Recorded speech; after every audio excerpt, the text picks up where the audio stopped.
شايفة البلح الطري ده؟ هوريكي ازاي هنعمله دلوقتي. شايفة بنعمله بالسكينة، بيتقطع على طول، طري جدا. ودي اسهل طريقة ان انت تعملي بيها البلح، تحولي بيها البلح الناشف لبلح طري. شايفة طري ازاي؟ بسم الله ما شاء الله.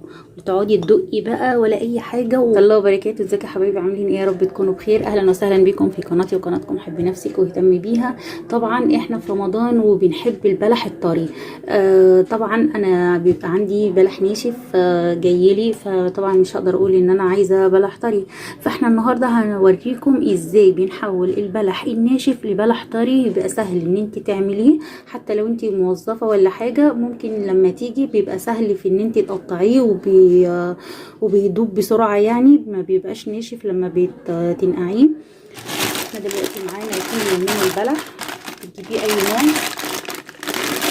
اهو. ده بلح ناشف، هنبدا نفضيه. جيبي اي مصفى عندك اهو. شايفين البلح ناشف خالص اهو، تمام.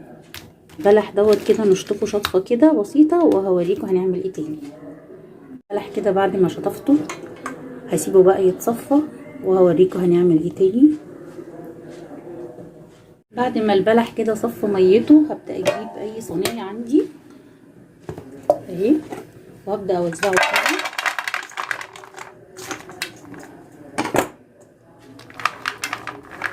زي ما انت شايفه كده.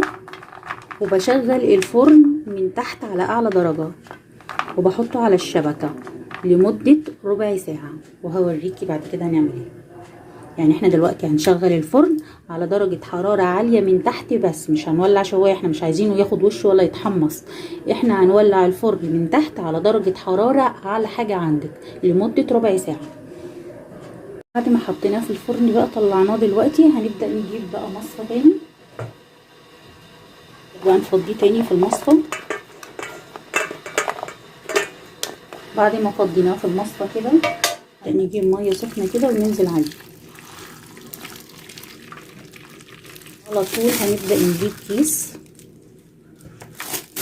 نجيب اي كيس عندك ونبدأ نفضيه فيه.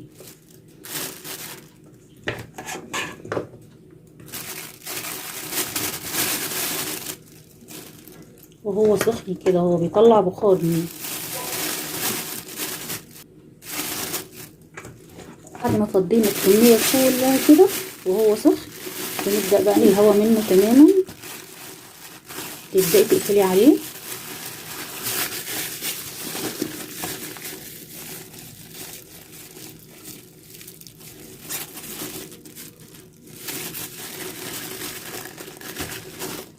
بعد ما قفلنا عليه زي ما انت شايفة كده، بتسيبيه بره لحد لما يبرد. يعني مش بتحطيه في التلاجة خالص دلوقتي، بتسيبيه لحد لما يبرد، وكده هتطلعيه هتلاقي البلحة طرية جدا، وهنشوف النتيجة. بعد ما فضينا الكمية كلها كده وهو سخن، بنبدأ بقى نقفل عليه. شايفة البخار فيه عامل ازاي؟ طلعي بتفرغي الهواء منه تماما، تبدأي تقفلي عليه.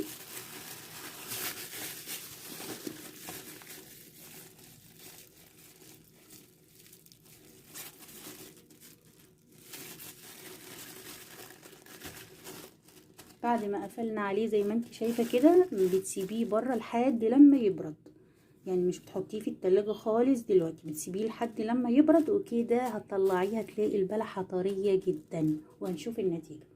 ودلوقتي بقى هنفتح البلح بعد ما عدينا بتاع 3-4 ساعات كده عليه، وهوريكي ازاي البلح طري. بصي البلحة، بصي تفتحيها بايديكي يعني، تتفتح خالص بالايدين. شايفة طري جدا. ودي اسهل طريقة ان انت تعملي بيها البلح، تحولي بيها البلح الناشف لبلح طري. شايفة طري ازاي؟ بسم الله ما شاء الله. وتقعدي تدقي بقى ولا اي حاجة.